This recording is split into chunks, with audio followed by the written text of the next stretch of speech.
Hello,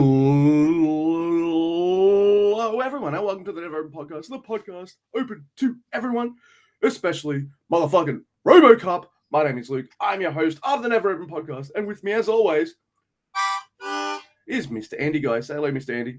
Hello, Mr. Andy. I am known as Mr. Guy. Hello, Luke, and hello to the listeners. And hello to that guy from RoboCop that goes, "Bitches leave." That's my favorite part. Oh my God, yes, we're going to talk about at least 4 New Japan Cup shows. Yes, we are. But before we do that, I'm going to do some professional bits, and there's ways people can contact and interact with us, Mr. Guy, if they wish to. Hey, we're on the Tweety. I'm at Grumpy2EB. Mr. Guy is at Drusifer Tweets. Collectively, we are at Never Open Podcast. Oh, Never Open Pod. There we go. If you want to send us a written or voice email, you can do that too. NeverOpenPod at gmail.com. We're on the YouTubes. You can see me do all this. And Andy's always looking at me when I'm doing this. It's like, is he going to be able to remember it? I don't read this out. I do it off the top of my head, Mr. Guy, in case you didn't know. That's why I fuck it up constantly. But yes, Never Open Podcast on the YouTubes. Here we are. And if you got any of that Sasha Banks money, kick it our way. We have a Teespring store where you can look and never as there we go. Yeah, speaking of Sasha Banks money, I guess Tony Khan had Sasha Banks money. I watched AEW the other night, and she was the one that came out first, and she is the CEO of the place. I love Sasha Banks, but 2 minutes into her promo, I said to Charity, get a heel out there to beat the shit out of her right now. Yeah, why that didn't happen? It was like where I was in, having a little conversation via chat with our friend Jay, and that was the first thing I said. It's like, who is the female comedy heel? Who's that? Have them come out and get their ass kicked, or have someone attack her. I see. I don't know. Willow Nightingale, who injured her out, she's a face. But she's with Stokely Hathaway, so I'm like, are they going to turn her?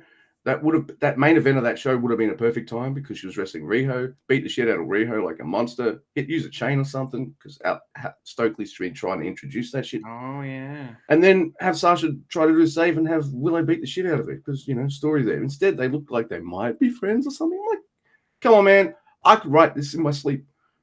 Send someone out there to just kick her ass or get their ass kicked. Boom. But I would say wait and see, but I'm not going to be waiting. Having said that, as a huge Mercedes Moné fan, do as many promos. I'm just happy. Just be okay for at least 6 months to a year. That'd be great.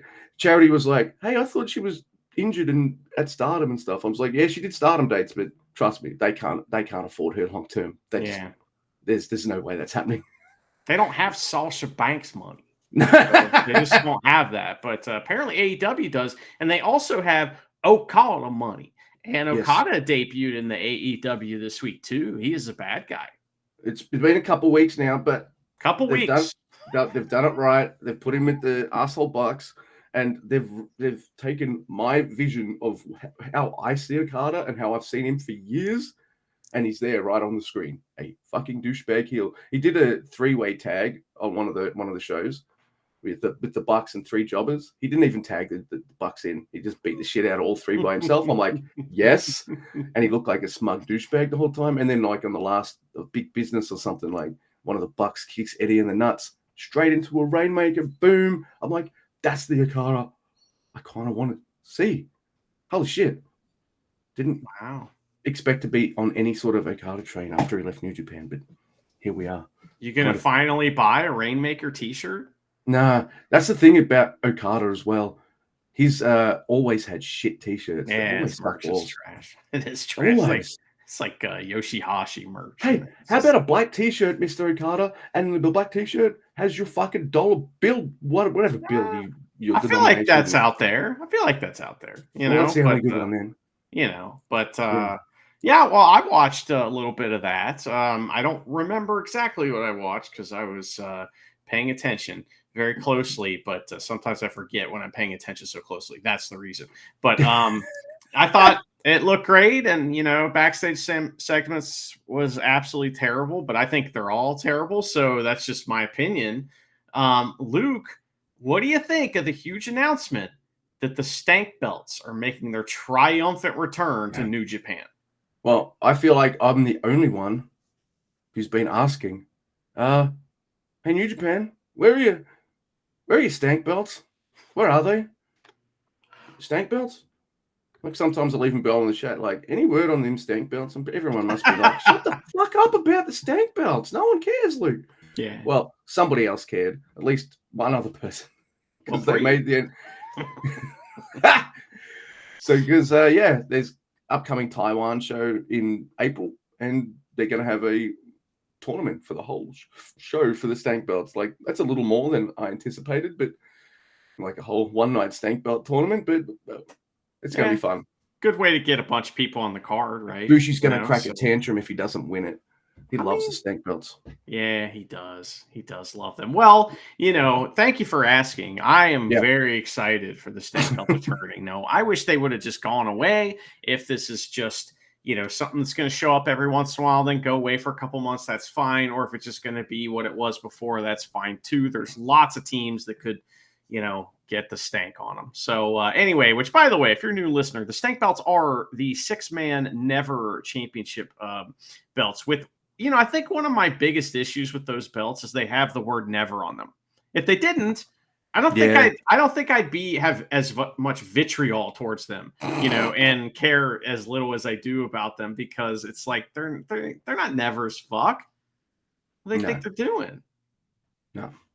At no point watching Stank Belt matches do I think to myself, new blood, evolution, violently eternal, and radical. Radical. No, I've never thought any of that. In fact, I've thought, what's the next match? That's usually what oh, it's the main event. Fuck. Damn it. Yeah. Well, Luke, we are going to 4 different venues on these 4 different nights. The first one is Baycom Gymnasium. We got Gino and Walker on the call. What did you think of Gino and Walker throughout this couple shows here?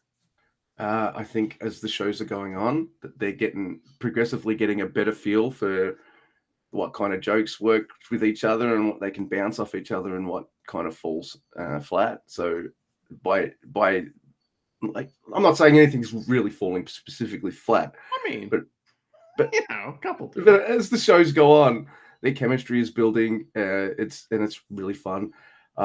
New Japan, this is what you need. I don't mind having 2 face commentators. It's fine. You need a heel on there. Mm-hmm. I understand you've got to say, these House of Torture guys, they're fucking piece of shits all there. And most of you commentators are saying that. But you need that one fucking arsehole on commentary that's like, fucking House of Torture are awesome.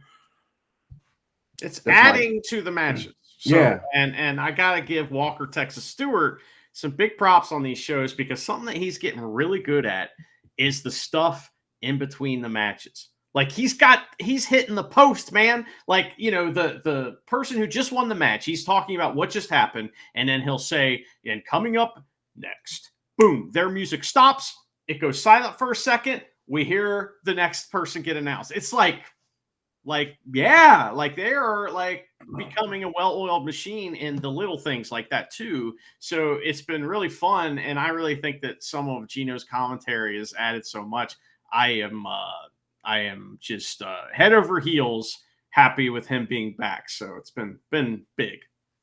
I'm not saying that Chris, Kevin, or Walker have never made me laugh, because they probably have. But it's so nice to have someone funny on commentary, with a more, I guess, outgoing sense of humor, I guess. He's very quick-witted, Mr. Gino, so there is that. All right. We are at the Bacon Gym. I thought you said Bacon Gym, and I was just fuck now. I would love to go there.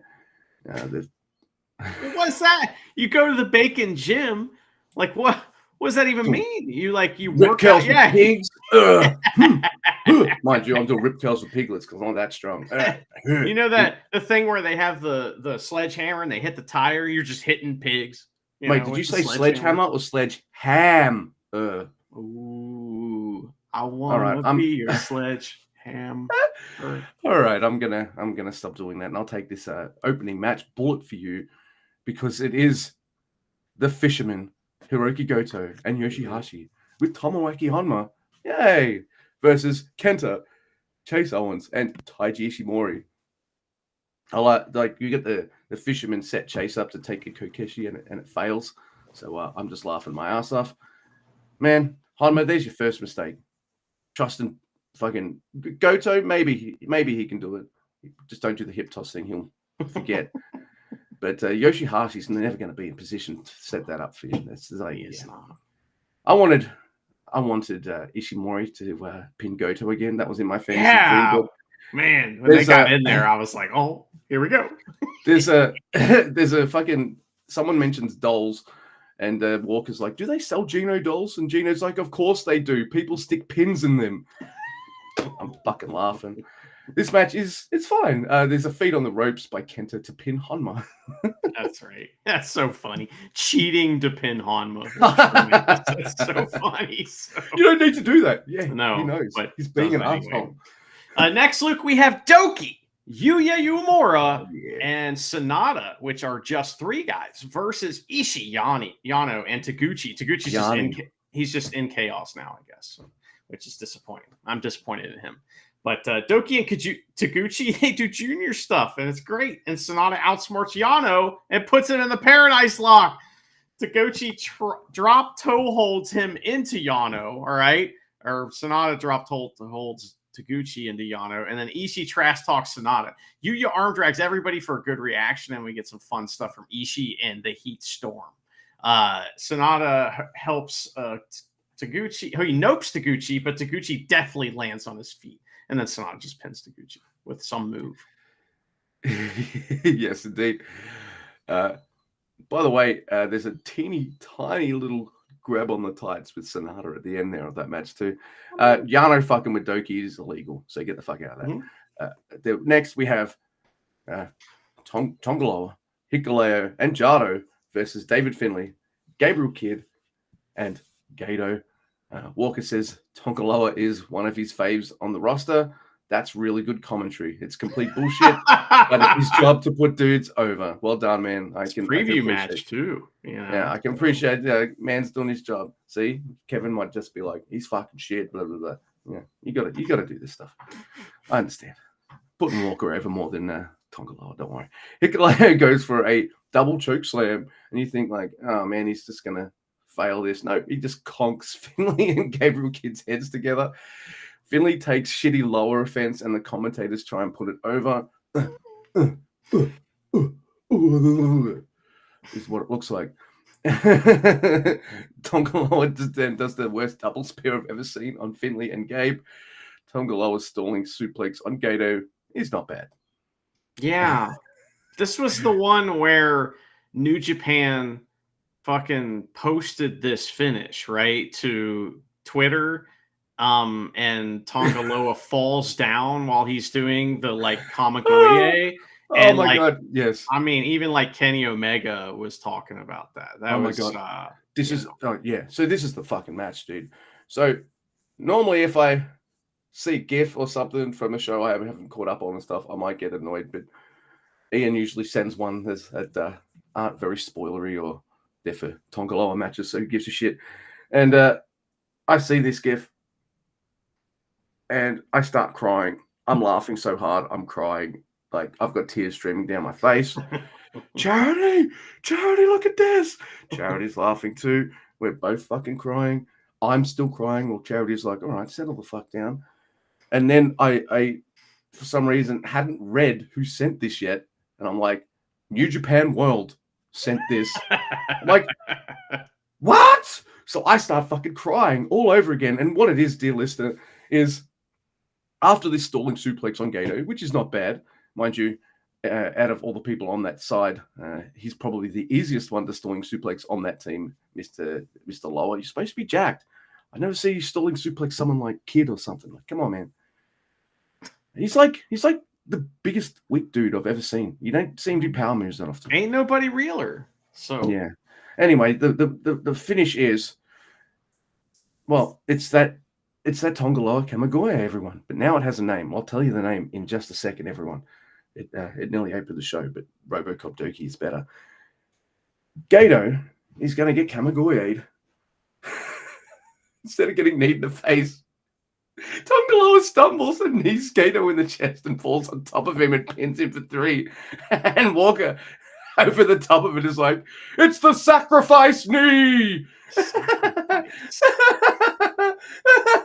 So bad. What is, like, who's sacrificing? You know what I mean? Like, it doesn't make, I guess the idea is that it's God, so he's sacrificing this person to God or He's something. sacrificing his own knee because he had surgery on it. Like, why are you doing a knee finisher? You got this. I mean, the ape shit was fucking over as a finisher, man. I mean, like, no one can kick out of that. It works. Everyone sees ape shit, they're like, "Oh, holy fuck!" Mind you, Driller does it better. So that might be why they gave him a new finishing move. It's a little different, but yeah, man, that's sorry, man. There's more that happens here too. So because we have House of Torture come out, and they have Abe with them, right? And Dick Togo has the spanner. And because Sho's not there, right? So he's representing. And Gino speculates that Dick Togo is a mechanic. House of Torture Garage is our idea, damn it. We came up with that a long time ago. So, don't be stealing our shit. But House of Torture forced Abe to read something, of course, before this next match. So it is House of Torture, Shota Umino, Desperado, Yo, and Bolton Oleg. So hot, they throw Shota Umino into the chairs, and Jack Perry calls him a mark, which is funny. He says, he's like, "What are you doing in the crowd, you fucking mark?" Because he got thrown in the chairs. So Bolton et Oleg, you got a lot of people on that team. Is it evil? You got a gut wrench. He's gut wrench and evil, but this is a fantastic tag match. It's kind of violent too. It's like, yikes, guys, take it easy. In the end, though, it's an STF on Yujiro after Canadian low blow. And somebody gets the win. Oh, Shota Umino. That's who does right. The STF. That's who, right? Yeah. So. By the way, my favorite part of if Jack Perry's like, look at Shota laying in the crowd like a fucking mark. Then he's on the English commentary mic. He's like, "Can I swear on here?" And that just made me fucking laugh. That was great. I want to talk about him maybe after the fourth show we've done. Like, his journey is really interesting. Man, it feels like feels like he's in the deep end and he's in the right faction for him to learn how to be the most hated man in wrestling. So man, it's cool. Next we have Naito, Shingo Takagi, and Hiromu Takahashi and Bushi versus the Great Khan, Catch 2-2. That's Francesco Akira and TJP and Callum Newman. The Empire, they rush LIJ, because they know they're losing. Gino is talking about a Great Khan movie, and I'm like, wait, sorry, what? There's a Great Khan movie? Mm-hmm. I want to go to there. Mr. Give me that.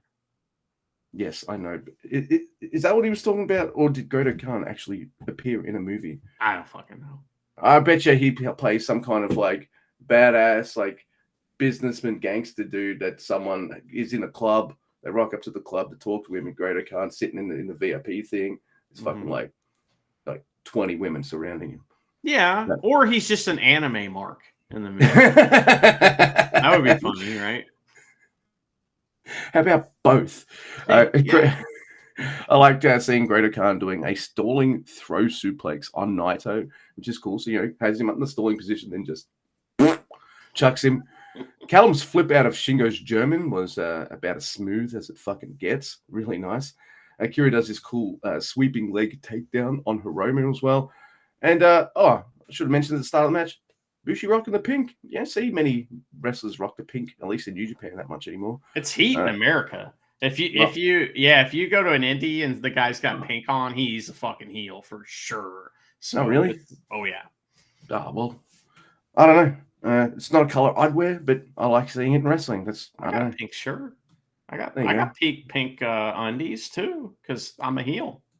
Well, that's going in the bank for later. Thank you. The spank bank? Jesus Christ. Then, like the last part of this match is pretty cool. Callum and Shingo just tear it up. Love seeing Shingo can kind of he can keep pace with Callum. It's really cool. It is a made in Japan though for the win, and poor Callum can never get a victory. Yeah, kind of getting sick of it a little bit. You know what I mean? Like at this point, it's like it's starting to be like, okay, I'm getting mad. You know what I mean? And so I guess it's what they're doing is working is the point. So it's like, Doki just got that big win, right? You heard Doki got another big win, which we'll talk about later, that you heard at the top of the show. I mean, I'm ready for Cal Newman to get a win. Maybe in that big singles match that he has later in the New Japan Cup, he'll get a win. We'll find out. But are you ready? It's New Japan Cup first round matches, Luke. And, Newman's opponent for that singles match later is, in fact, Mikey Nichols, who's wrestling in this match versus ELP. And Jotto's out there with Zack Sabre Jr. Jotto and Zack Sabre Jr. are out there with their respective guys. You know who else is out here? Fucking Marty Asami. And I was happy to see him. So ELP, he tries to compete with Mikey doing like heavyweight strong style, but Mikey dominates ELP. And Marty gets all mad at Mikey for using the ropes. No. Okay. It's like he gives up so easy. You know what I mean? He's like, no. What? Okay. It's like, come on, Marty, show some balls. But anyway, Mikey chops he chops ELP, who sells comically. He finally gets a comeback after using some high flying offense, and ELP goes off the middle of the second rope for a pinpoint elbow. Sudden death, but Nichols catches it and helps. And ELP gets all his flippy lion salt shit in. There is a tremendous DDT counter from ELP, Asai moonsault from ELP, and Marty tries to count them out. It's like, but easy, Marty. Just out of control. So he felt like a pussy for not counting earlier. Yeah. Now he's counting. Just like, overcompensating. I can't have Mr. Guy think I don't have chump nuts. Like, I'm going to have to do something here. There's a big German suplex, but ELP fires up. Mikey no-sells lariats and hits an elbow, I think. So there's a rollover DDT, and he lifts ELP to the top rope in the corner in a way I really haven't seen before that I can remember. It was kind of different, the way he lifted him up there. I was like, interesting. Superplex and a sliding lariat for two from Mikey. Mikey tries a moonsault of his own, but that's no good. ELP knows that shit. He dodges it. Inverted DVD and sudden death, but Mikey kicks out. Oh my God. Fish out of water spots. ELP is the king of this. He comes up with the win. Him and Zack Sabre Jr. had to have a match, only fish out of water spot, the whole match. You know what I mean? That would be awesome. But he will face the winner of the main event in tonight's match. In the round 2, he will. So ELP and Zack Sabre Jr. both, to me, feel like the dudes that, even if they're not necessarily doing that, I feel like they either watch the shows or they're not far from the curtain having a look. I don't know. It's because they're always coming up with interesting ways to counter and do things, even if it's wrestlers that don't wrestle all the time. So they've obviously been watching them or had a talk to them and stuff. I like it. They may have chatted backstage. They may have chatted backstage. I don't know. Just to let you know, everyone, wrestling might not be real. Well, plus those guys, in New Japan, most of the wrestlers have a pretty high wrestling IQ. You know what I mean? Ringside psychology absolutely. IQ. So it's you got to be pretty good to stick out. Most people do, and other people need to be sacrificed. All right. Sorry. No. You know how often this week I've had no sacrifice. Sacrifice, yeah. By Elton John in my head. I can't do that song justice. Okay. It's not even one of my favorites. Anyway, let's go to this match, which I thought was fucking really good, even though the Holy Emperor doesn't win. It is Ren Narita versus Taichi. We both knew this was going to happen. So I feel like we've steeled ourselves up for it. Let's just... Well, New Japan knew it was going to be upsetting, so they're like, let's give him Marty. Let's give him Marty. So they gave us Marty. That's right. All right. Holy Emperor's losing. Is Marty reffing this? No. Well, get him the fuck out there now. Yeah, let's throw these guys a bone. I mean, come on. How's the torches fucking with Marty for the match even starts? And he's telling the Kanemaru, he's telling that motherfucker Kanemaru to leave, but he just kind of fucking elbow shoves him. And I'm like, making me laugh. Kanemaru and Ren just beat up Taichi before the match starts. Hey, and there's Bolt no leg to carry Kanemaru away. Did you Taichi's catch the? I'm sorry to interrupt, but did you catch the Marty chance? Like when he tried to, like right before Oleg bounced Kanemaru, Marty tried to physically remove him, like you said, and the crowd started chanting "Asami, Asami," and Marty was like, I remember that now. Yeah. No, dude, I've watched a lot of wrestling. I've been sick this week, but yes, now that you mention it, and that's the kind of thing you'd expect a Western crowd to do, like to be a bit snarky and start chanting for the ref. But and I hate House of Torture. This is some hick town, I think. So that's yeah, fine. they're going for it. But so Taichi's thrown into some railing. He's taken bowling, and Gino says here he's using Taichi as a bowling pin. I think he meant bowling ball, but that's okay. There's a chair shot. This is all Ren doing this all on Taichi. What a fucking piece of shit. In fact, a lot of this portion of this match is just Ren fucking with Marty as he beats on Taichi. So I'm laughing, I'm having fun. Taichi finally takes over and takes Ren bowling, uses a chair at his throat. Marty allows this. Marty must have been like, I got shoved by you guys, fuck you. So, mind you, Marty goes fucking nuts when Taichi brings up the push-up bra. No. Chair throat, yes. Push-up bra, no. Gino says it too. Gino's like, well, how come he's allowed to use it? It's like, fuck you, Gino. Shut up. Yeah. Ren tries for a low blow and gets kicked in the face. The pants are off at the 10-minute mark. Ren puts Taichi in a chokehold. Give up, Taichi! Right in Taichi's face by Marty. Oh yeah, it doesn't say, just say give up. Give up, Taichi! I'm like, wow, getting all up in Taichi's face, first name basis and everything. Taichi's grabbing the ropes to stop a German, and Ren shoves Marty. There's a sack whack on Taichi and a bridging German suplex for 2. Just a cheeky little German suplex bridge for 2. Taichi gives Marty a little shove and kicks Ren in the nuts.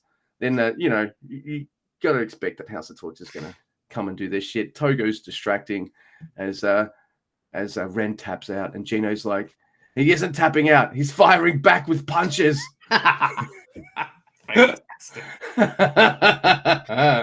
Yujiro comes out, evil to dick contact, which apparently I like a lot. Do you remember when like Taichi was with Miho, and when Taichi would get low blowed, it would be over the top selling from him and her giggling, but being like, oh, she'd be like, oh, when she looked at the camera, but whenever she looked at him, she was all concerned. Shit was hilarious. That legendary sell to the back, and Mia must have been looking at him going, oh, you're still selling? Okay. And just giggling about it. Yeah. Oh, dick contact. Hey, just 5 guys finally out. There's no Jack again.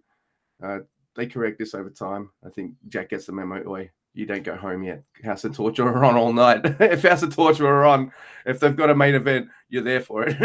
Yeah, just stay there. Just 5 guys. They get rid of House of Torture. Dangerous backdrop. And Chumpy is slow to count. What a bastard. He's checking shoulders and stuff. But oh my God, there's Jack. All right, so I wasn't sure if Chumpy was checking because Jack wasn't on time, or Chumpy was legit going like, I don't think his shoulders are down. I'm doing that. But Jack is right on time to pull Marty out. I'm allow it. Taichi, he kicks away the push-up bra. Oh, but a whiskey spit from Kanemaru's not too far away. A bottle to the head. Motherfucker, with double cross. And Ren Narita pins Taichi. And he denies us the match we already knew we were going to be denied. And that is Zack Sabre Jr. versus Taichi. Yeah. That's sad. That match was awesome, though. It was so fun, man. Had a great time. Marty just being there and all the silly shit that goes on. There was a legit Western style, let's go Taichi chant during this match. Like the crowd was just going bonkers chanting for what they were chanting for Marty, so they were ready. They were ready to chant for anything. Who'd have thought face Taichi would work so fucking good? It's the best, and like especially against House of Torture, who are super over. So it's like this is great. I really enjoyed it. I wish Taichi would win, but of course, if we have something nice, in the future that could happen, Hot is going to take it away. So, like you said, Ren versus Zack Sabre Jr. in the next match. Now it's main evento time. It is another New Japan Oh Cup my match, and God. this one's fantastic. It is Yota Tsuji versus Jeff Kabu, and this has a really big match vibe, right? So, but the crowd is like they're pretty solidly behind Yota Tsuji, you'd think, but then the Kabu chants swell, and Red Shoes is like 50-50, which is great. So that doesn't happen in another main event we'll talk about, but Jeff Cobb trash talks Tsuji about his hair. And he even Red Shoes laughs, which I thought that was pretty funny. So Tsuji goes for the shoulder tackles, but Cobb is too strong this early in the match to be knocked down. And that's kind of part of the story of the match, is him just trying to knock him down, which is what happened in their preview tags, if you remember. So Tsuji hits a Rana off the second rope and goes for a dive, but Cobb just catches Tsuji and like he throws him first face onto the apron, right? Tremendous. Like, that was amazing. So Cobb muscles Tsuji up and throws him across the fucking ring. So that was great. Big step over. That was awesome. Pump handle suplex from Cobb. Cobb tries a deadlift suplex, but he hits a standing drop kick instead. I'll do this other cool move instead of that. So, but Tsuji doesn't go down. So Cobb climbs up and hits a super gut wrench suplex from the top for 2, which was just insane.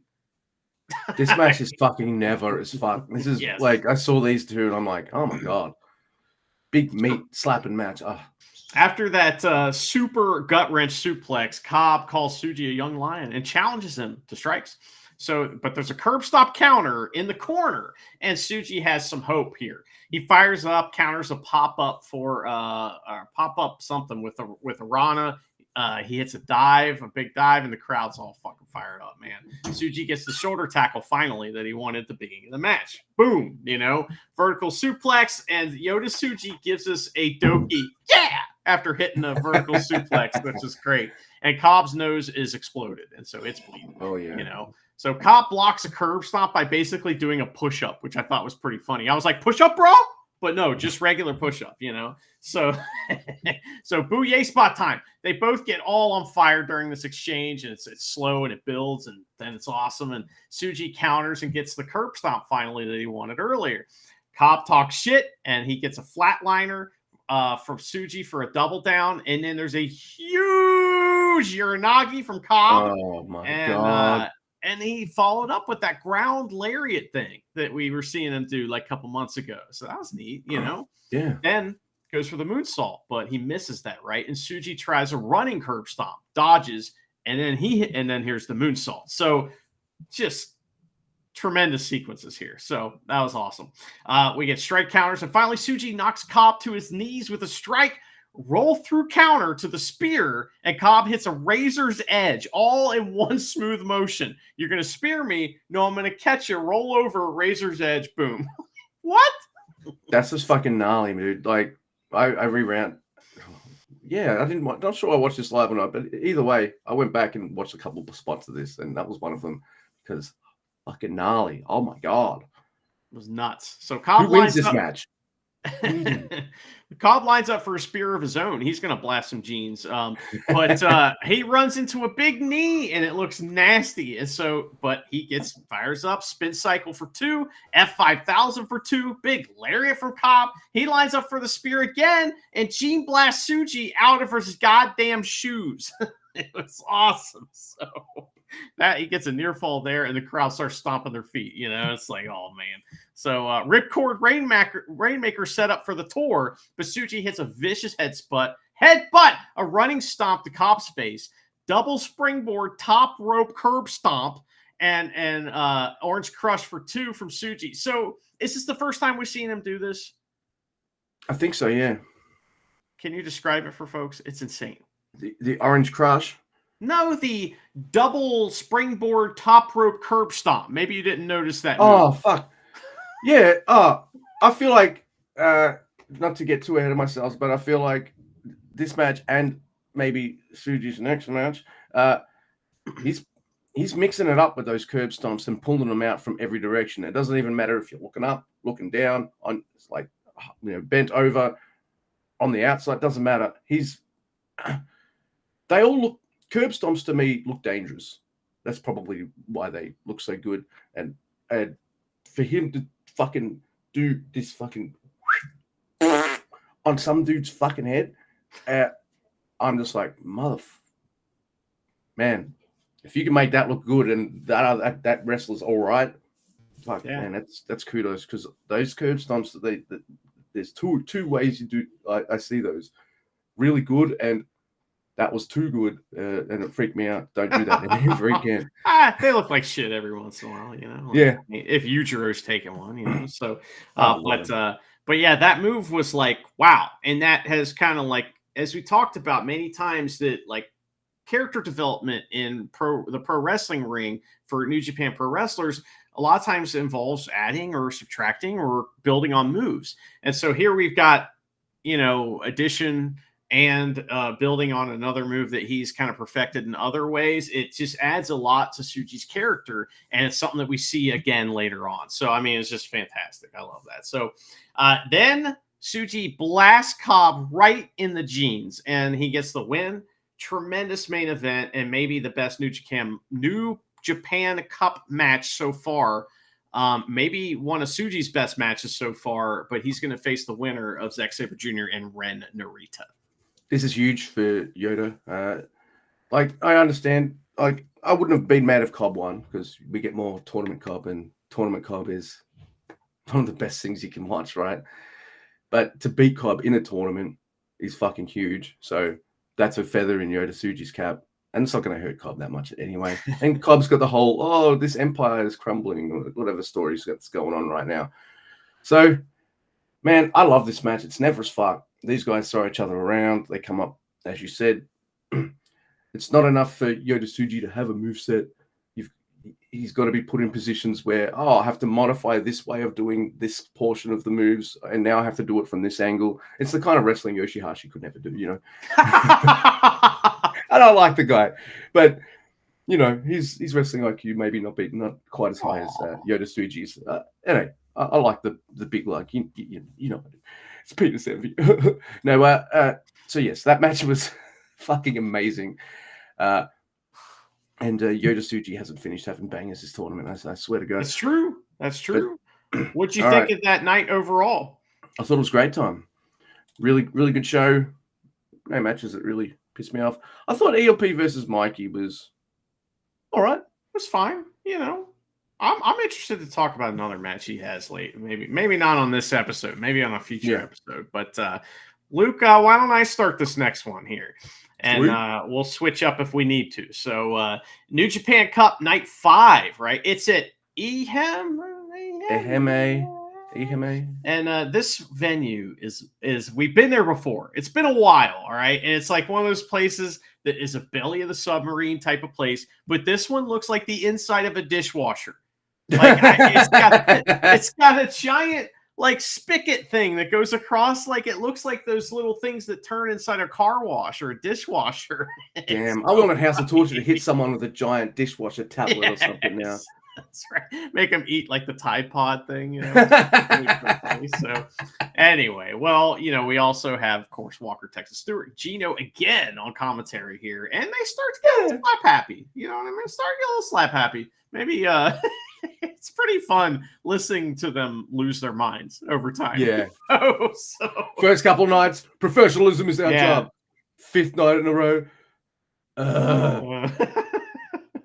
Well, this opening match is Boltin Oleg and Shomakato versus Zack Sabre Jr. and Mikey Nichols. As Zack Sabre Jr. kills Shomakato. He kills him. European uppercuts Shomakato to Europe. Boltin Oleg gut wrenches Zack Sabre Jr. all over the place, which disappointed me. I was very upset. And then he gets a belly-to-belly suplex on Mikey. Kato tags in and runs wild, brother. It's kind of crappy, but he's a young lion, and Mikey teaches him a lesson, and that is don't get lariated by Mikey Nichols, because then he'll pin you. Yes, that is definitely the lesson to be learned there. You silly young lion. Shomakato, poor guy. He got beat the fuck up. Next we got El Desperado, Tomoaki Honma, and Tomohiro Ishii, and I'm like, all right, I'll put the stank belts on these three. Yeah. give Homer another run with some gold and have him wrestle with Ishii and Despy. Fuck me. I'm Fantasy Dream Book. Do. Thank you. And they're wrestling a Doki, Yuya Uemura, and Taichi. Oh, shit. Don't really care who wins this match. Gino says Taichi singing was better than Taylor Swift. Accurate. Yeah.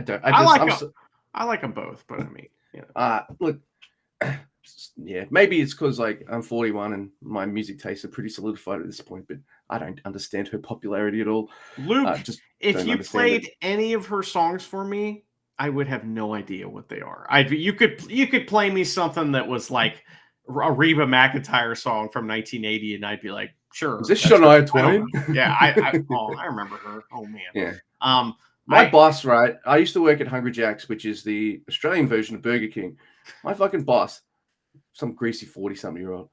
Every time Shania Twain's "Man, I Feel Like a Woman" would come on, he'd be like, "Man, I feel like a woman." He'd be like, "Or two." Oh, because like two women, like with him, like. Yeah. Wow. I'm sure that's what Shania Twain really thought. That's what that song's about. You know, I don't even know what she wants in a guy. She doesn't like rocket scientists, men with cars, or handsome men who are rocket scientists with cars. That doesn't impress her much at all. Didn't know. Wow. Sorry, I know. Wait, that song's played a lot here. Where are we? Well, I do want to mention that something crazy happens here at the beginning of this match, and that is that Walker explains that Chaos and Hantai have been working together more, and he calls them Team Unaffiliated. Look, if you're going to steal some shit, Gino and Walker, you stole from the best. So, It's true. But Andy will still say, "You're stealing my shit." It's funny. But yes, Ishii and Despy wailing on a motherfucker should excite me. But then they decide to wail on Doki, so I'm like, go fuck yourself. Ishii, Doki gets some offense on Ishii, and I'm like, yeah! And then we see it. Doki even suplexes Ishii. Yeah. Hell yeah. I don't mind. When a junior wins your bodybuilding competition, let him suplex a motherfucker. It's awesome. Yes, please. Real.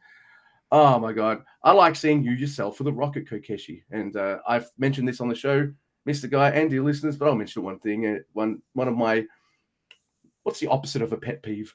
One of the things I like in New Japan, and I like it if you can work with Honma and not make him look like a big dumb idiot.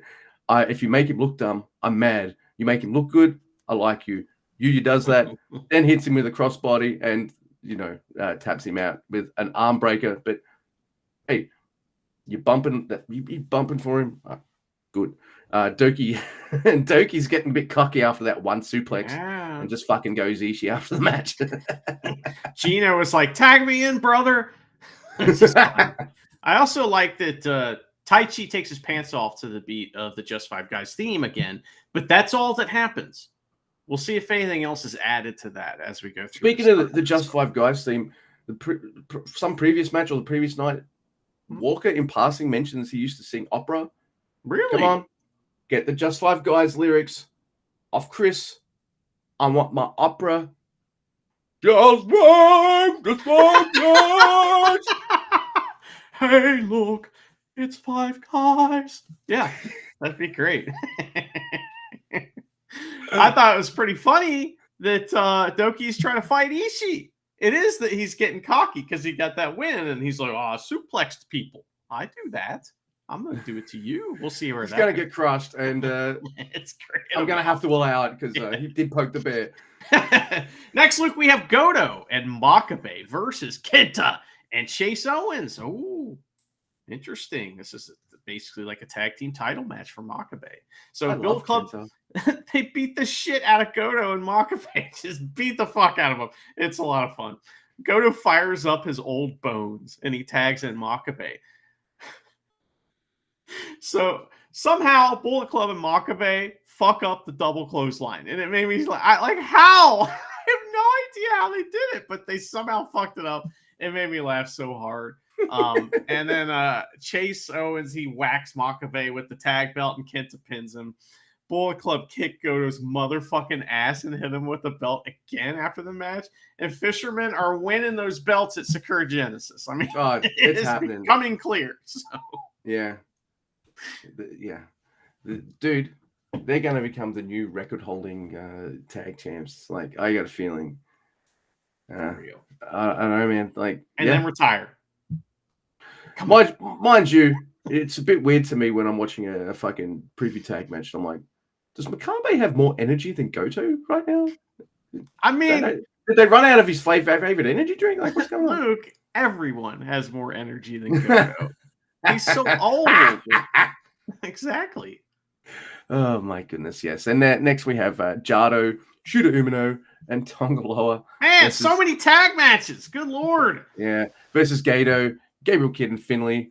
There's a good move. It's a good move giving Shooter the finish. I'm not sure if could have taken another sacrifice.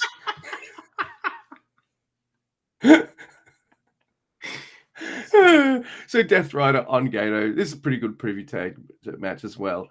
It's previews for Tongaloa and David Finlay, and I can't wait to talk about that match. But yeah, not much to say.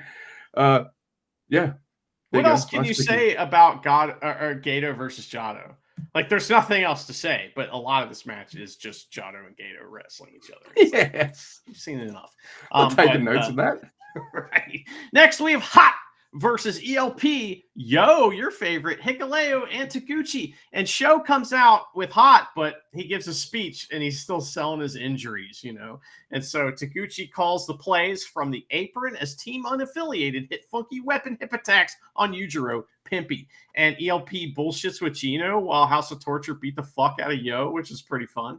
And Evil uses a chair on Hikuleo's leg. Oh no. I wonder if his leg. Low blow by Evil. Canadian low blow from Ren Narita. Push up, brah! And Ren Narita pins Taguchi. Hot, they pile a bunch of chairs on Hikuleo's leg and then hit that chair with a chair. That's right. That's definitely a thing that happened. And usually I never do this because then I look at the screen and being like, shit, who's in that match? Because I dumbly wrote LIJ versus Empire here for this match. So, yes, I did do that. And I'm going to assume it's Catch 2-2 with maybe Callum and Kir, whatever. It's an 8-man tag. It's an 8-man tag. Yeah, so it's got everybody in it pretty much. Yeah, it's LIJ versus the Empire. And you think to yourselves, well, sorry, Empire. But LIJ did them a favor because Bushi's in this match. 10-man. Sorry, it's a 10-man tag. Yes. So it is a 10-man tag. So pretty much whoever's left of the Empire, all of them, versus LIJ. It's a good match. And it makes me go, wow, holy shit. And why, Mr. Andy? The Empire win. What? A sheep killer on Bushi. Yeah. So, hell yeah. By the way, all this talk about who to make leader, unless they're bringing someone big-ish, to fill the Osprey shoes, just give it to Great Khan. Just homegrown. Yeah. Do it. There is this kind of manufactured story that's going on from everyone's point of view at United Empire, and it's a little complicated. And it's doesn't really need to be that complicated. Need one of those Charlie Day fucking charts with him. Yeah. Anyway, New Japan Cup second round matches, Luke. This is a fascinating match. People were pissed. Oh, this is going to be the bad. But it's not the bad. It's the good. It's Jack Perry versus Yano. It's a tremendous match. Tremendous. So, Kanemaru Gambit, of course, from Jack Perry. But Yano, he was ready for that, right? So, it says here, Yano was bring here Batman. I don't know what that means. So he was born here, Batman. That's what it means. So I was born here. Yes, it's that. So he's you may have been locked down, but I was born here in New Japan. Anyway, so he immediately, meaning Yano, gets into his cheating shenanigans. But Yujiro's out there. He helps beat up Yano a little bit. Yano reverses the cheating, and we get to see a pretty good Jack Perry guardrail bump. Okay, he takes an awesome bump into the exposed turnbuckle. Kanemaru appears, and Marty the he is reffing this match. I failed to mention he gets destroyed. So all kinds of cheating. Jack Perry wins with what Walker calls a knee shiver, and I like that call a lot.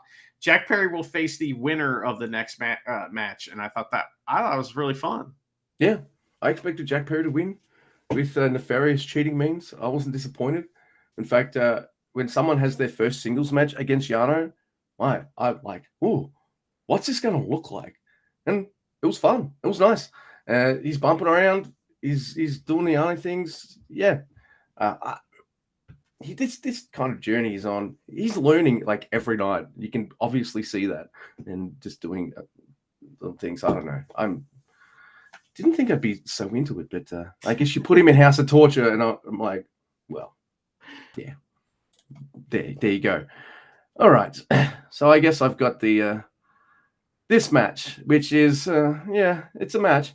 It is Sanada versus Yoshihashi, and I think this match showed me something I hadn't thought about with Sanada for a while, and that's because I've been watching a lot of Sanada against top guys. Why? Because he's been the champion for a long time, so he's wrestling a lot of top guys, and maybe he's one of them dudes who probably puts on better matches when he's wrestling top guys than when he's wrestling a guy like Yoshihashi. Does that make sense? No, you're right, and this match is not great.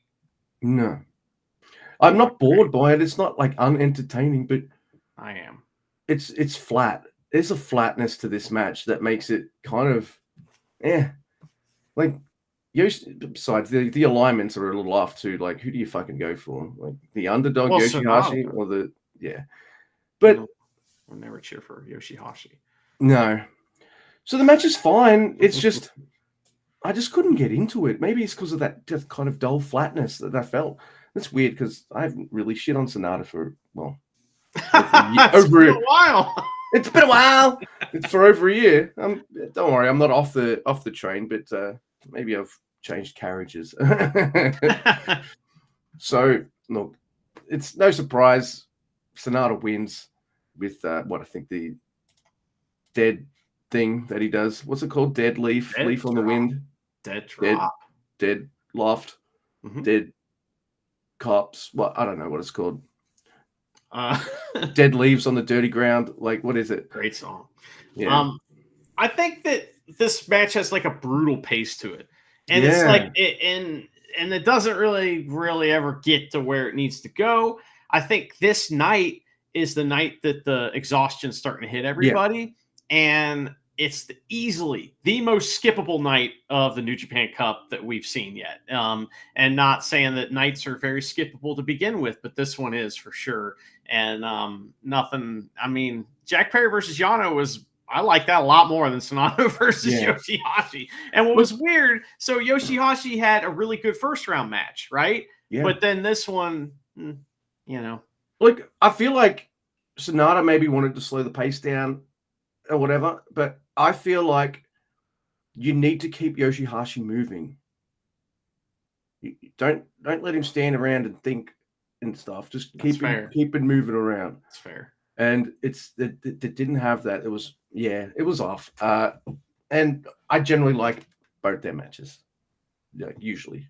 And this one was just a flop for me, big time. It had the thing we don't see from Yoshihashi very often anymore, where he can't figure out how to do his own finishing move. Like he did that in this match, where it's like he can't quite figure out how to do like the karma, and it's like it's your move. See, that's what I was talking about with Yoda Tsuji. Oh, Cobb's reversed this, and now he's in this position. I can hit the same move from here. Right? Yeah. Whereas what I've always said about Yoshihashi is, if you want to put karma on, he has to make sure you're in the textbook positioning. Mm-hmm. And facing the correct way, and and all that stuff. I mean, it's essentially some like and Shingo pretty much does those kinds of moves twice in a match that are made in Japan and the Last of the Dragon, similar position-ish. And I see him just go. Yeah. Well, sorry, too many fart noises today, man. It's not really much comparison between Yoshihashi. So, just saying. All right. So it's night 6. We're at the Uwajima City Overall Gymnasium. And I'll start us off here. We've got Ishii, Yano, and Yoshihashi versus Bolton Oleg, Tomoaki Honma, and Katsuya Murashima.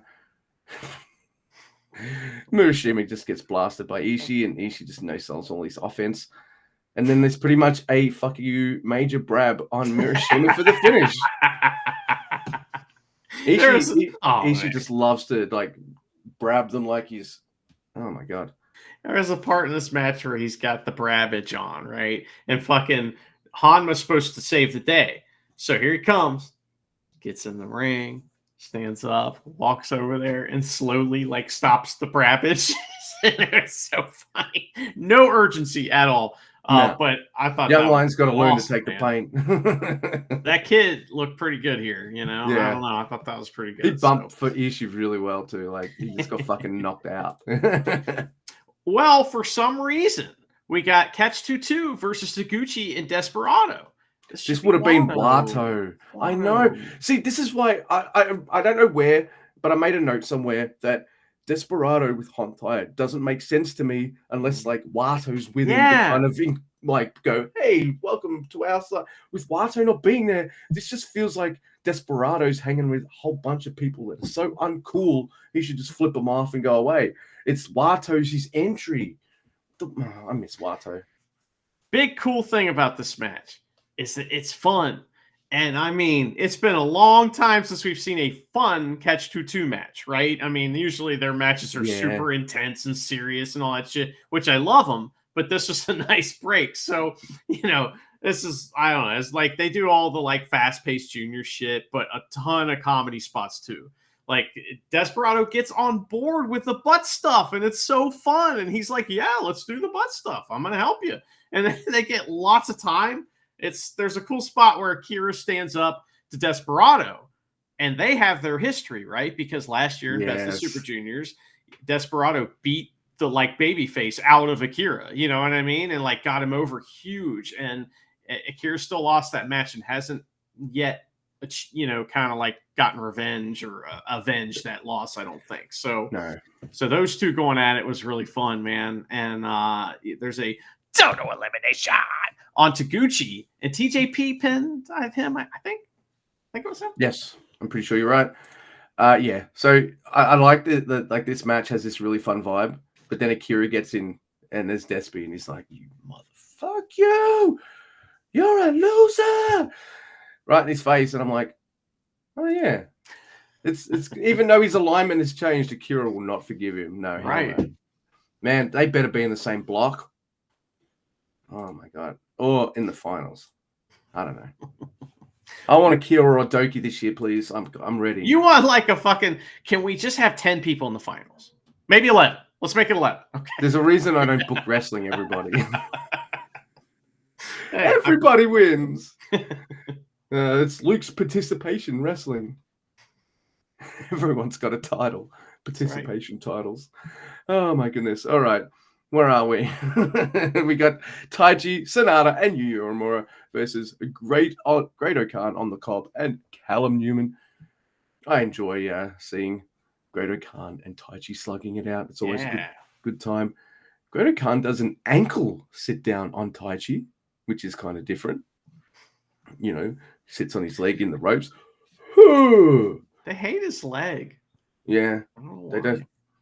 They don't like Taichi's legs all the way he rips pants. He kicks people with him. That's right. That's why. That's right. Why do they hate my legs?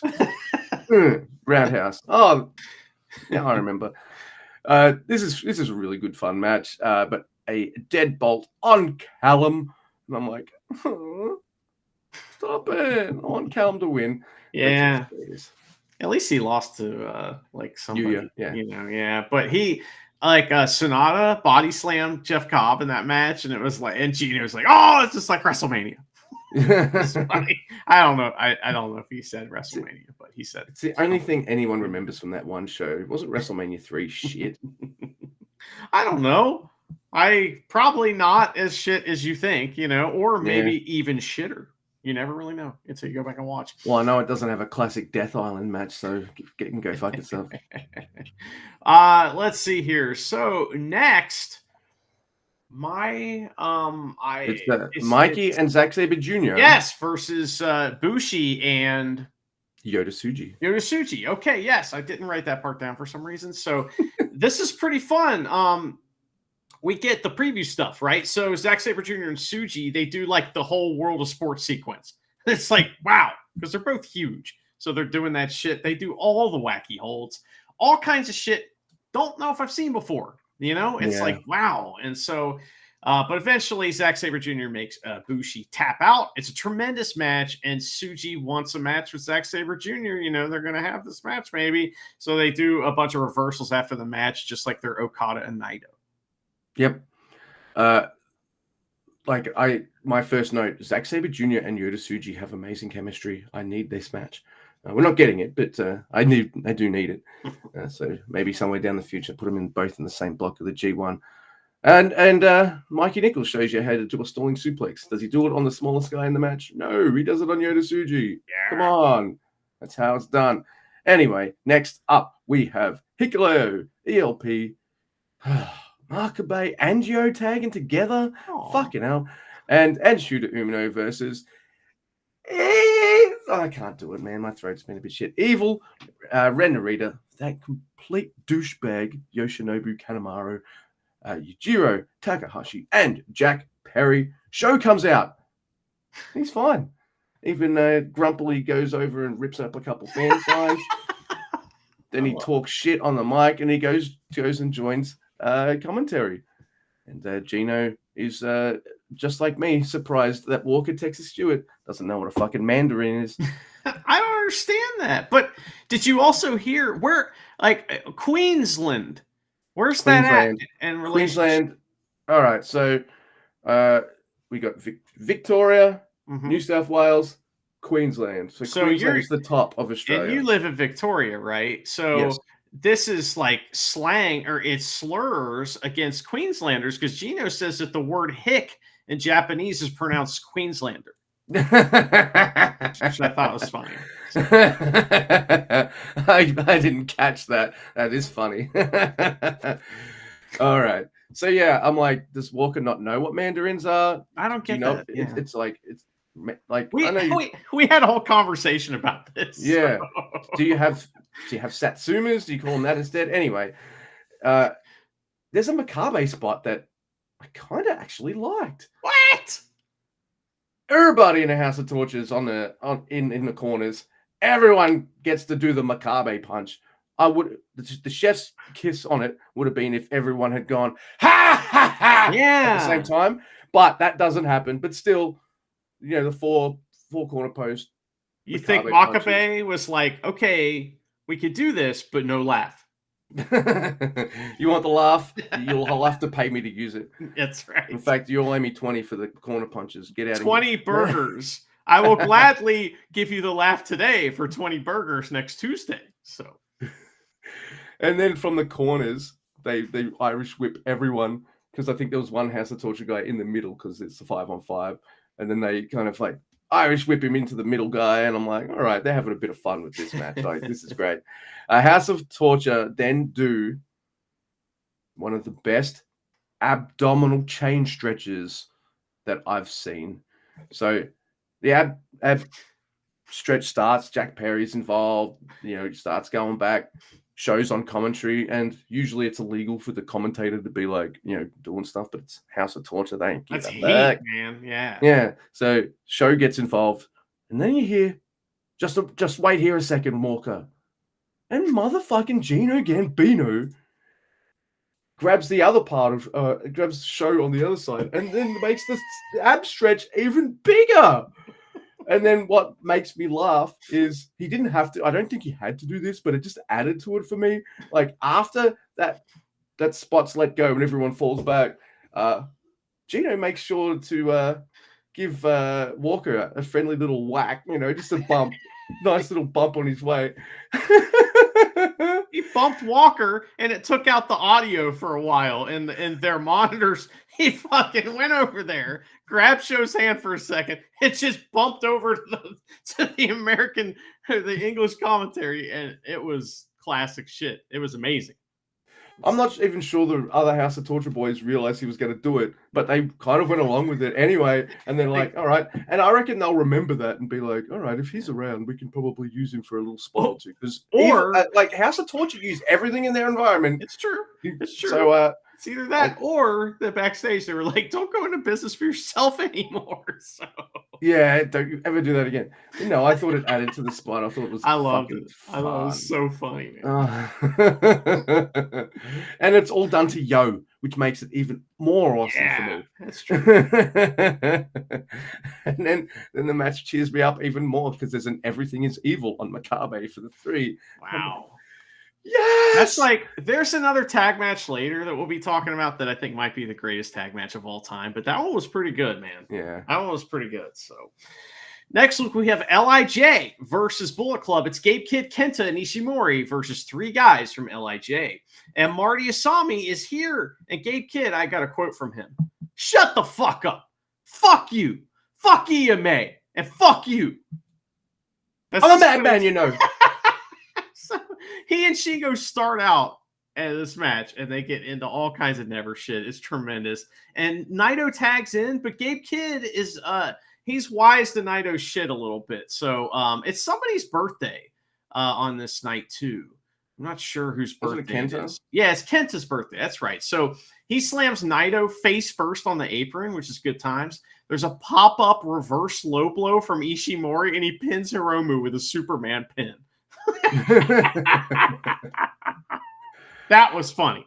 This is one of those 6-mans where I'm like, hey, all these guys are kind of over. Who's losing here? That's Hiromu to Ishimori. That's fine. I'm more than okay with that. By the way, Kid wants no DQ against Shingo. I don't think he gets it, but I would have loved that. Next, we have second round matches. New Japan Cup. We're starting out hot, right? No, hot aren't on the finals. 2 matches tonight. Starting out like on fire, yeah. Right? Oh yeah, and I'm about to call this match like it's fine. Everything's fire. But this is Tongaloa versus David Finlay. Before I talk about this match, I just want to say, David Finlay, you have gone up in my esteem for you as a professional wrestler. There's a Tongaloa Kanemaru Gambit. Whoa! Now this match needs to be like Tama Tonga versus David Finlay, just a fucking beating, by Finlay. Instead, Tongaloa takes him bowling and rips Finlay's shirt off, and this takes a while. Finlay finally takes over and makes Tongaloa eat a railing spot, makes him eat it this time because this is the part, right? Where this is a kind of a botch here, but this one not Tongaloa's fault, not even David Finlay's fault, but Tongaloa's leaning on the railing, but it's the gate, and David Finlay is going to spear him, and he's supposed to spear it through the gate. He just fucking crunched him into the gate. The gate doesn't fucking move. So I wrote to you at around, because you rewatched this with me. I messaged you around this point, and I was like, Tongaloa is that mix of really bad and also Murphy's Law. Yeah. So if something can go wrong, that's not his fault. It will happen, and it'll happen in his match. And he's not that great anyway, so you may think he's doubly bad. He's just like, oh no. So could be if you're going through the gate though, it could be your job to make sure the latch is up. I don't know. You know what I mean? That's just speculation. So I'd love to see him just leaning there against the railing, and then you sneakily see him just go flip. Yeah. Well, he would have done that already before he turned around, right? You know, that's crash into it, flick. And right. David Finlay draws the camera. Fuck you, crowd. Fuck you. You know, he's doing it. Everyone's right there. looking at him, and he can just be like, do. Yes, I get it. Oh my god. So he hits a railing spot. Then he takes Tongaloa bowling. His gate does not open. There's a lame corner lariat and a crossbody by Tongaloa. And then we get. All right, so I didn't watch this live. So the next day, Ian posts another fucking GIF. And I can't help myself. I know it's a mini spoiler for this match. I don't care. It pumped me up. And it is the most amazing 619 I've ever seen. It is fucking terrible. Tonga goes for the 619. He gets completely tangled into the ropes and falls over. And then he commits a cardinal sin in my eyes. Yeah. Right. Dear listeners, here's a pet peeve of mine. You fuck up a move, just move on. Move on. We got to. Don't do what Tongaloa does. Oh, fuck that 619 up. I'll just put David Finlay back into the position and do the 619 again. No, because now you look stupid and you made David Finlay look stupid by making him sit there again for your crap move. You make everyone look dumb. He says it. I'm going to get this shit. He says it out loud. Dude, where did you learn? Did you not pay attention in any wrestling classes? No one uses injury as an excuse. He's always been bad. I've been ragging on him consistently since I started this podcast.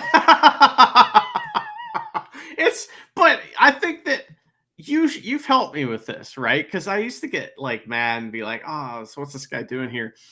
But now you've enlightened me to the fact that actually Tongaloa has just turned into a comedy wrestler. Yeah. And maybe the comedy's unintentional, but it's funny as hell. And this was just like building off that lineage. Just, we're getting some great character development for the new Tongaloa character in this match. So that's tremendous, man. Oh my God. So he does the move again, and I'm just like, fucking don't do that. And I'm still laughing from the fucking 619. Oh, it's even funnier in context. Oh my God. And then he makes me laugh and mad simultaneously by doing the spot again. Then David Finlay, oh my God, he saves the day by taking over and doing amazing offense. Oh my God, he did his best to bump like a maniac for Tongaloa. Respect. And then when it was his time to fucking all right, let's shut this down and fucking kick ass, he does it. There's way too many windfalls for my taste. And it's way too back and forthy for my taste. But Finlay wins. Thank fuck for that. Oh my God. Yeah. He dodged the sacrifice too. He saw it coming somehow. He didn't want to get it in the nuts. No, he's like, just stay away from it altogether. So... Don't fall on me. Oh man, what a joy. How can you do a move like ape shit where you drop someone on their head, but you can't do it? Well, that move looks pretty easy, right? You just hold the guy, and I don't know. Kamigoye looks like it's a little more difficult to pull off without hurting someone. So that's why, that's why these things look bad. He's trying to protect whoever he's doing it to, but he just fails and falls down. But oh man. Well, Luke, next we have the main evento of this show, and it is Goto versus Chase Owens. And man, normally I'd be like, all right, I'm gonna root for Chase Owens here, but no, that's not what happened here. I mean, we'll see if I even had a rooting interest, but everyone knows that I hate Goto, so we'll see what changed my mind. But everybody knows. Chase plays some games with Goto, of course, like mind games of those sorts, and he hilariously tries to throw a water bottle into the ring, and it just bounces off the rope. How did you? That was so funny. So Chase hits a double axe handle off the apron and beats Goto up on the outside, and having kind of a good time. He does that Arn Anderson headlock punch, and man, it's so good. It's like the best move he does. He should only do that. It's awesome. So we get heat on Goto for ages, and I'm getting a little bored. But Chase hit the ropes, and he walks slowly over and puts a headlock on, which I think that's always funny. But you got to hit the ropes more than once. Just start hitting the ropes, run, and then all of a sudden headlock. I love it. That's the old, Kevin Steen. He did that. Yeah. But anyway, it's very Memphis too, isn't it? Yeah, it's kind of. I don't know where he got it from, but he's the guy that I saw do it. But finally, Goto comes back and he gets some of his shit in. they settle into the old heavyweight main event rhythm, back and forth thing. And Chase kind of fucks up the Goto mixed direction rope running thing. I'm kind of mad at him because that was one of Goto's coolest spots, and he busted it out for this, and it didn't go well. And I'm like, oh. So big strikes are exchanged. It's a pretty funny thing here. So Chase fires up, and Goto just interrupts his roar and slaps him in the sleeper hold. So, Chase is like, ah! Goto just all of a sudden has him in the sleeper hold. That was pretty fun. So he hits a monster PK and a GTW on Chase for 2. Chase gets a quick roll-up, though, and a Canadian dropkick on Goto. That's illegal. A neck breaker on the floor from Chase, and they fight up the apron. On the apron. So he's going to try a package pile driver on the apron. Everyone's like, oh, no, don't do it, So Goto has to escape under the ropes back in the ring. Chase pulls the pads up on the outside and tries the package pile driver on the floor, all right? But back body drop, and he lands on the floor, of course. So Goto is very dumb. So he lariats the ring post and almost gets counted out. Watch out! What's he doing? So then he runs right into more neck-based offense from Chase. Although I love seeing Goto lose and get beat up, kind of want him to win here. Yeah. But this match is kind of boring, but it's well executed. They got me cheering for Goto, not out loud, but inside. So, that's something. But Goto, he uses the ropes in place of Yoshihashi and hits the Shoto of sorts, which I always think is funny. It's like, I don't need you. I just got this ring post. Right. But I-Rake saves Chase, and he hits a C-trigger in the ropes. It flips over them to protect Goto. Really nice. So we saw earlier that Tonga Loa, trying to protect his opponent, just kind of fell off to the side and made everybody look dumb. Chase goes in, kind of slips a little. Instead of kneeing Goto in the face, he flips over the ropes. It looks silly, but that was to protect him. That was kind of cool. So headbutts from Goto. He's feeling it. GTR on one knee, and he pins Chase. Gino is very upset, but Goto will face Finley in the next round. Yeah, this match does have its moments. But this match gave me Sonata Yoshi vibes. In fact, in that it was kind of flat. And I especially noticed it when I preferred Yoshihashi's first round match. And I preferred Chase Owens' first match. So, this didn't really set my world on fire. Mostly because, it's Chase. And I just don't care about Goto. I'm more into the Yoshi than the Goto. But this is also just part of the Bullet Club guys with the tag belts versus Fishermen with the tag belts thing. So now, of course, they have to get a title match because they both lost now. But that Bullet Club's going to put something in the way and be like, no, you have to wrestle us in a tag match and beat us that way. It'll be something like that. So they're going to try something to wiggle out of that. But yeah, look. It was fine. I thought it might be a little bit more hard hitting and kind of never. Instead, it felt a bit slow and didn't set my world on fire. But that's okay. They can't all be winners. And Goto's wrestled like twice in a row, so he's gassed.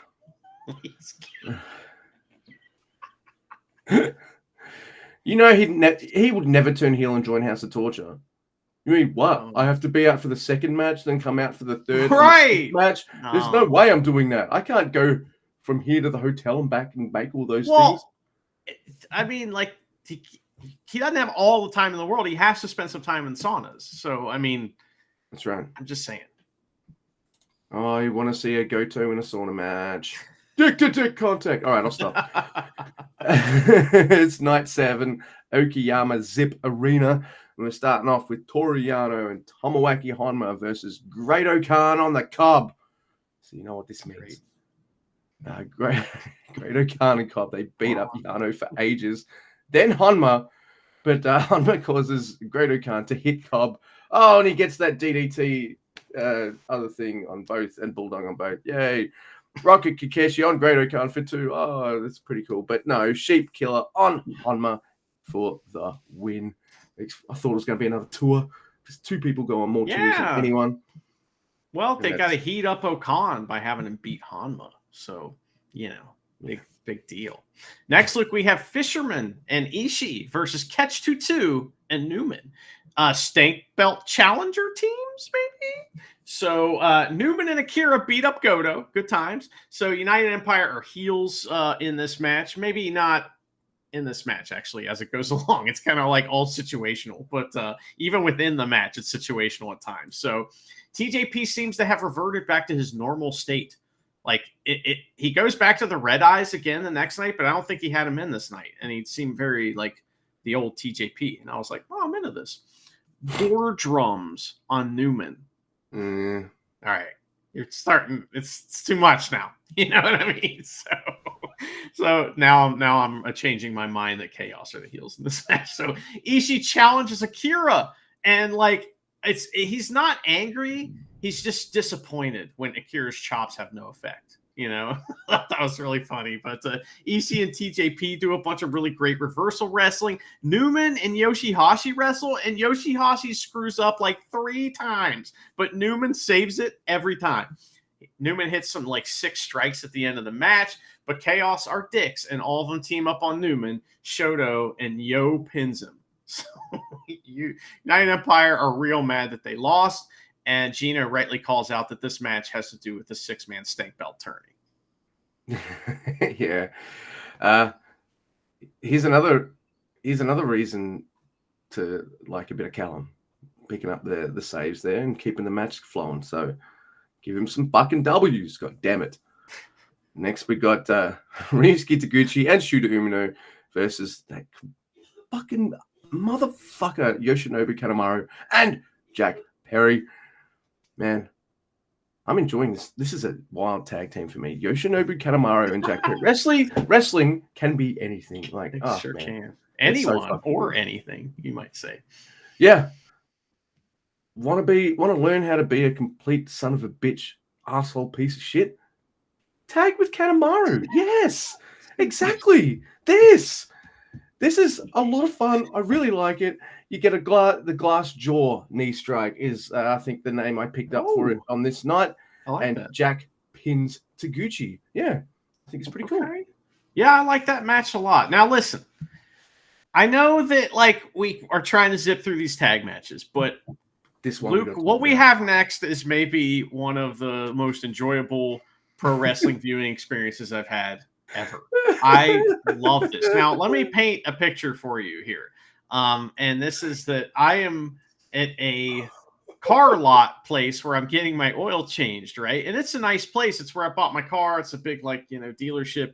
And they, I'm there really early in the morning, and they have like places where you can sit and wait. Well, they had this giant conference room and no one was in there. So I'm sitting in there, and after a while, the lights just go out. And so I'm just in this, like, there's glass walls, and I'm waiting for my car, and I'm sitting there with my laptop watching this and pissing my pants. And it was just so fun. Great viewing experience. The match it's Doki, Taichi, Yuya Uemura, and Sonata, the Just 4 guys, versus Finley, Gato, Chase Owens, and Kenta. Now, Gino paints his own mental picture here at the beginning, and he and Doki are sharing ice cream. And Walker says he's done that too, but it wasn't ice cream. And I thought that was really funny. And I was like, wow, okay, that's pretty good. Now, Luke, can you describe the conversation that Doki and Finley have about RoboCop? And what is this? I'm not sure. Like, I'm sitting there, and I know they're having words. I don't have my headphones on. I'm just, just the TV speakers or something. And I hear this conversation going, Doki's a part of it. And then all I start hearing is, what? Fucking RoboCop? David Finley's like, the fuck, RoboCop? RoboCop? He won't let it go. He's like, what the fuck is this guy talking about, RoboCop? He starts fucking laughing. Like, everyone's laughing. RoboCop's been said 1 billion times. Doki must have said something about him being RoboCop and had a RoboCop line. Doki knows 4 languages. I don't know how well he knows all 4. So it could have been a mix of something too, which just perplexed everyone. I don't know what happened exactly. Did you catch the full? Oh my God. If there's some kind of secret recording transcript of this whole thing, that would be fun. But it seemed to me that either Doki was saying that he himself was RoboCop or that Gino was RoboCop, because he kept gesturing towards Gino as well. And they have, kind of some conversation and stuff during this match. So it was one or the other. I don't know which. It was weird and very funny. And what it's just like, kind of like off way to start the match is just one of the heel just saying the word RoboCop over and over again. And we don't know why. So it kind of set the tone though, because the rest of this match just had that fucking fun vibe on it. Everybody's joking around, right? And like Yuya Uemura starts laughing. Taichi walks over to Kenta. He's like, I want the Defy Championship. And they just stare at each other over that for a while. And Gino says that they are all getting fired after the show, meaning him and Walker, because they are just laughing and just rendered speechless by what's going on in front of this. So Kenta seems to agree to put up his title in this 8-man tag match. And then he tells Taichi to put the belt on. Go ahead. You win. And of course, it's a ruse. And, you know who Kenta is? Kenta's the kind of guy who keeps going, hey, you got something down there. And he'll keep going until you go, all right, fine. Right.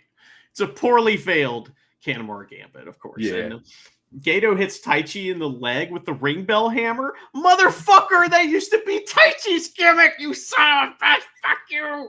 That made me laugh so hard. So Bullet Club, they take turns doing terrible things to Taichi's legs.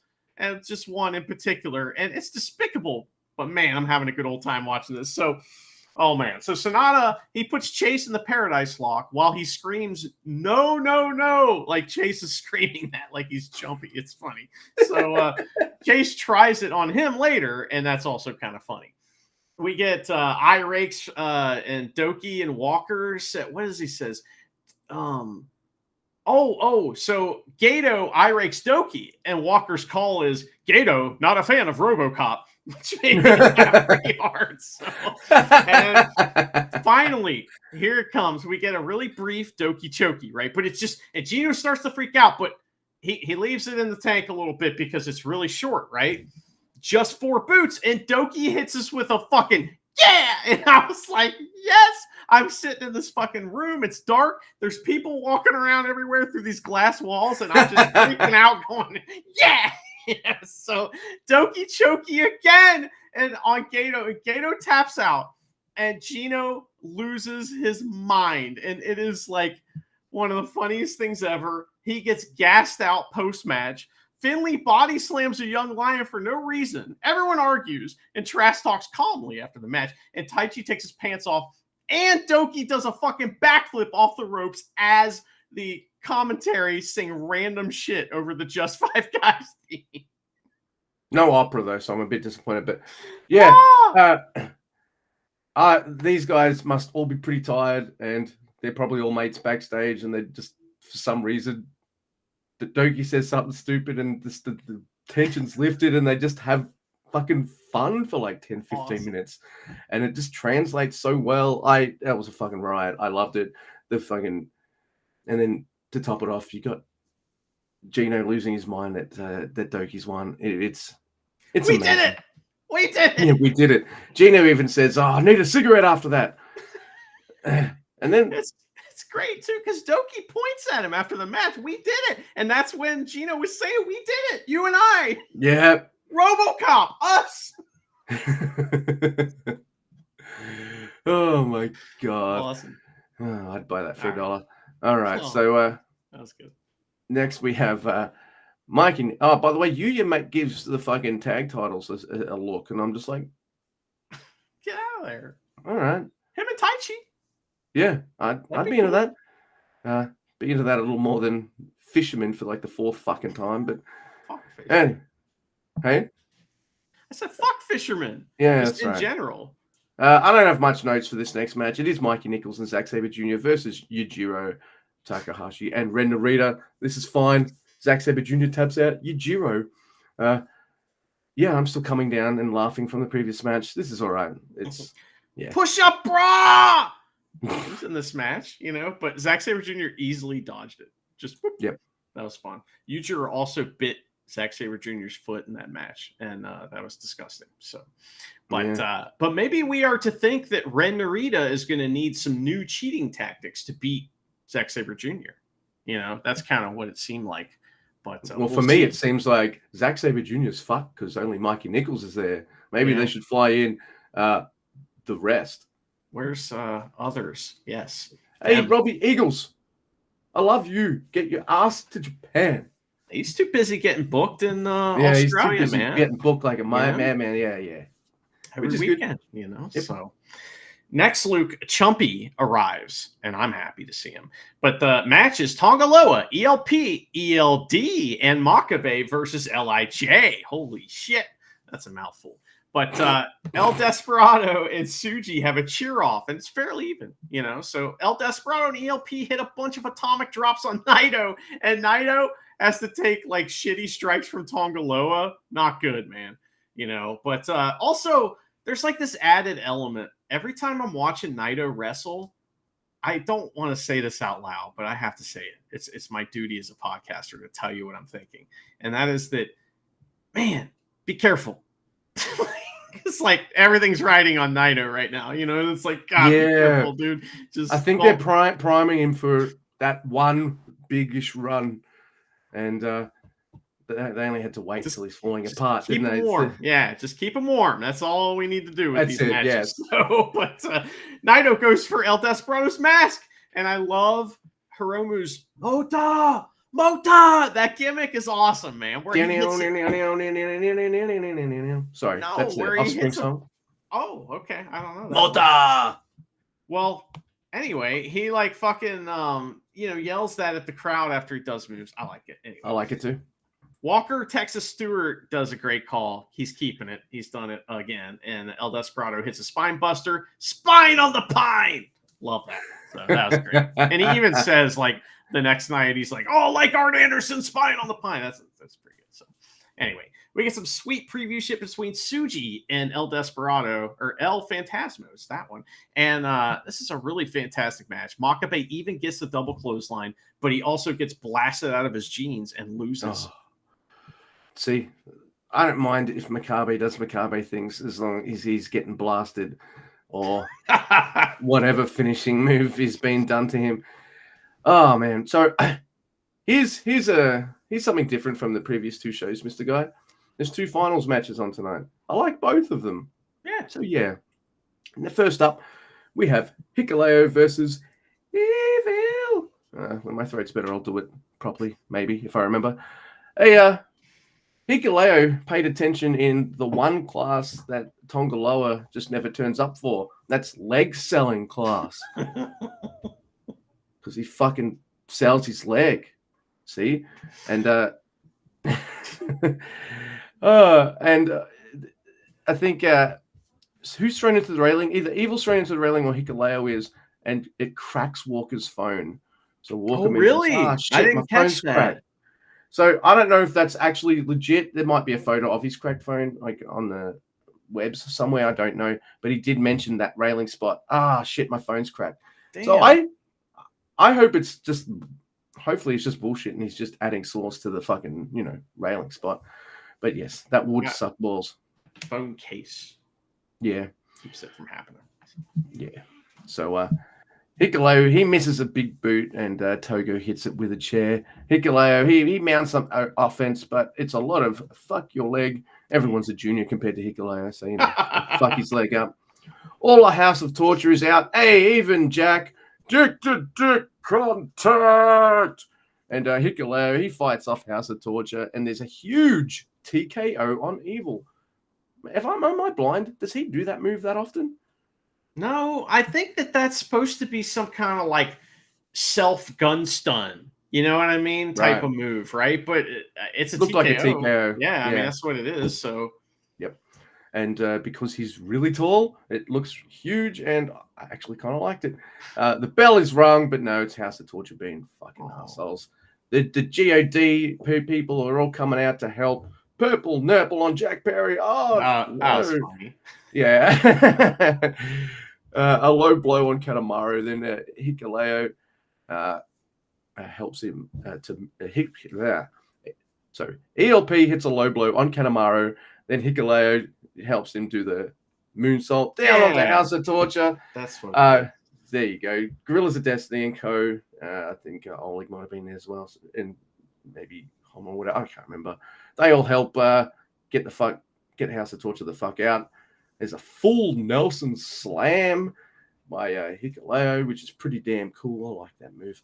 There's a choke slam, but chop block by Evil, which lowers him for the everything is evil. Boom. And my boy Evil, who won't win the tournament because he's already got the Never title, is through the next round. I enjoyed this. And I thought Hikuleo was pretty good. Yeah, I mean, there's some weird shit that happens in this match that maybe goes unnoticed, but like Evil's working like Hikuleo's left leg the whole first part of the match, and so suddenly Hikuleo starts selling his right leg because he like landed on it awkwardly or something.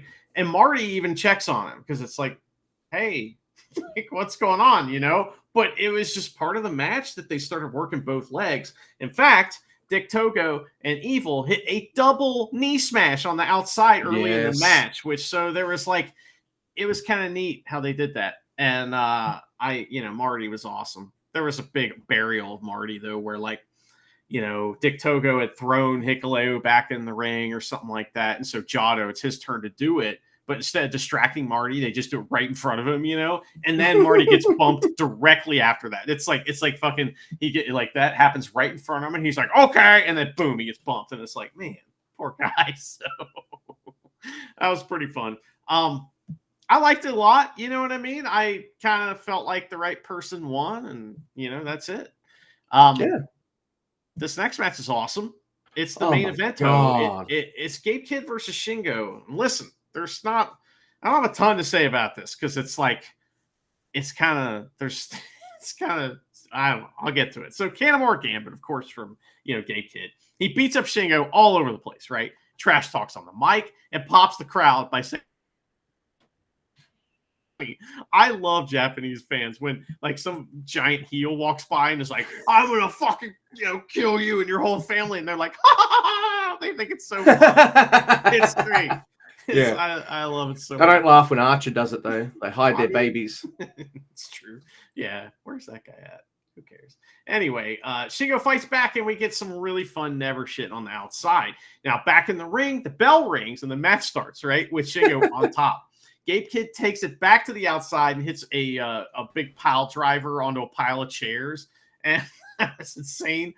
So it also really looks like it hurts him real bad when he does that, but he's a madman, don't you know? So Red Shoes gets a pop for refusing to count out at first, but then he just does. And it's like, well, I mean, you caved.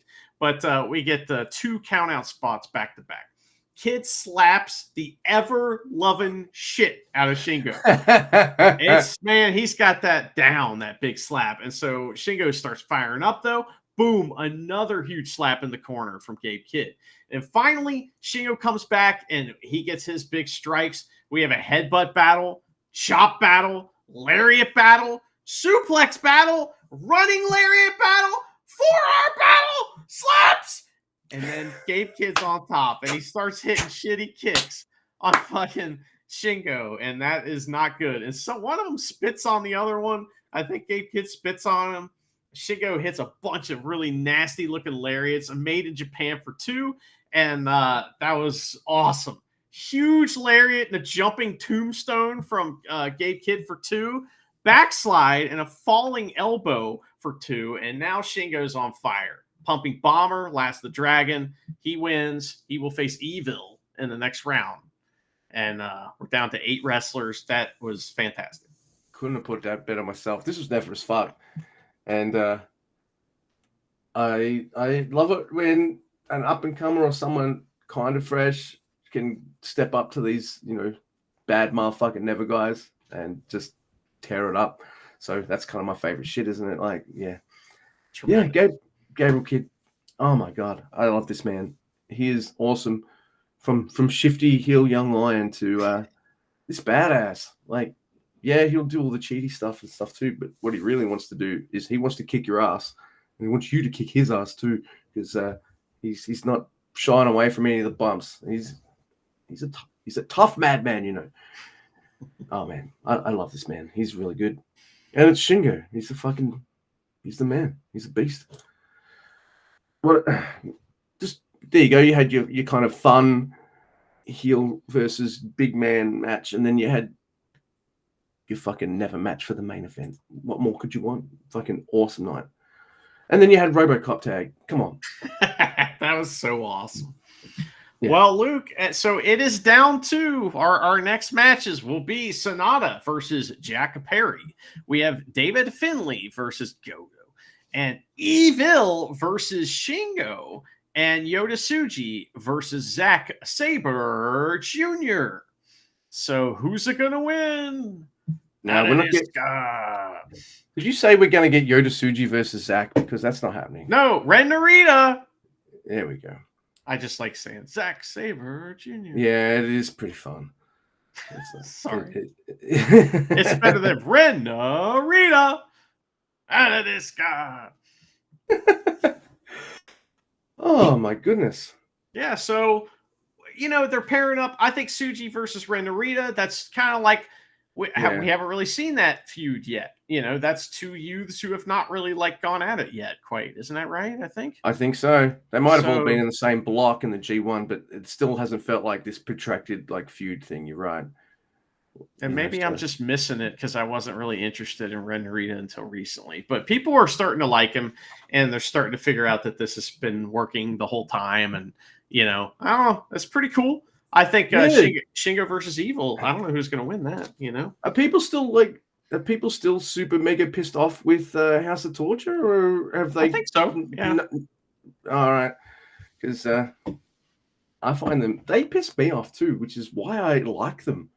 The fact that I'm this House of Torture fan, and then even they piss me off. Man, they do their job good. That's why they're in the spots they're in right now. They're winding people up, and when they lose, the fucking crowd and the internet spontaneously orgasm in delight. Oh, this is working. This is working, brother. Yep. Oh man. So that was 4 shows that we did. I think we both liked the first and the last show the most out of all 4. But I had a good time all the time. Did you? Yeah, I liked the last show the best. I think but I don't know, what was it? Tsuji versus Cobb. That was some bonkers shit too. There was some great stuff on some of these shows, and there was some mid stuff, as the kids say. And then there was absolutely hilarious the sacrifice and the 619. Isn't that a cheesy Creed song? Sacrifice. It sounds like the name of a cheesy Creed song. I mean, I'm not going to look it up because I don't want to listen. I still got Elton John in my head. That's all I have. I can't even think of the only song of theirs I can think of. Can you take me higher? That's the only one. Yeah, that might be the name of that song, though. I don't know. Right? Email us at NeverOpenPod@gmail.com and tell us about Creed, and I'm going to put it in the trash. Yeah. We won't reply to it either, but you can send it to us. Yeah, there is that. We don't reply to emails. We don't get sent any. I don't know what you mean. All right. Well, all right. So, unless there is anything else that Mr. Andy would like to discuss.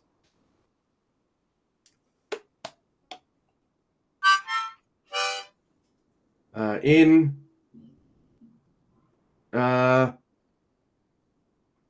Gato we trust.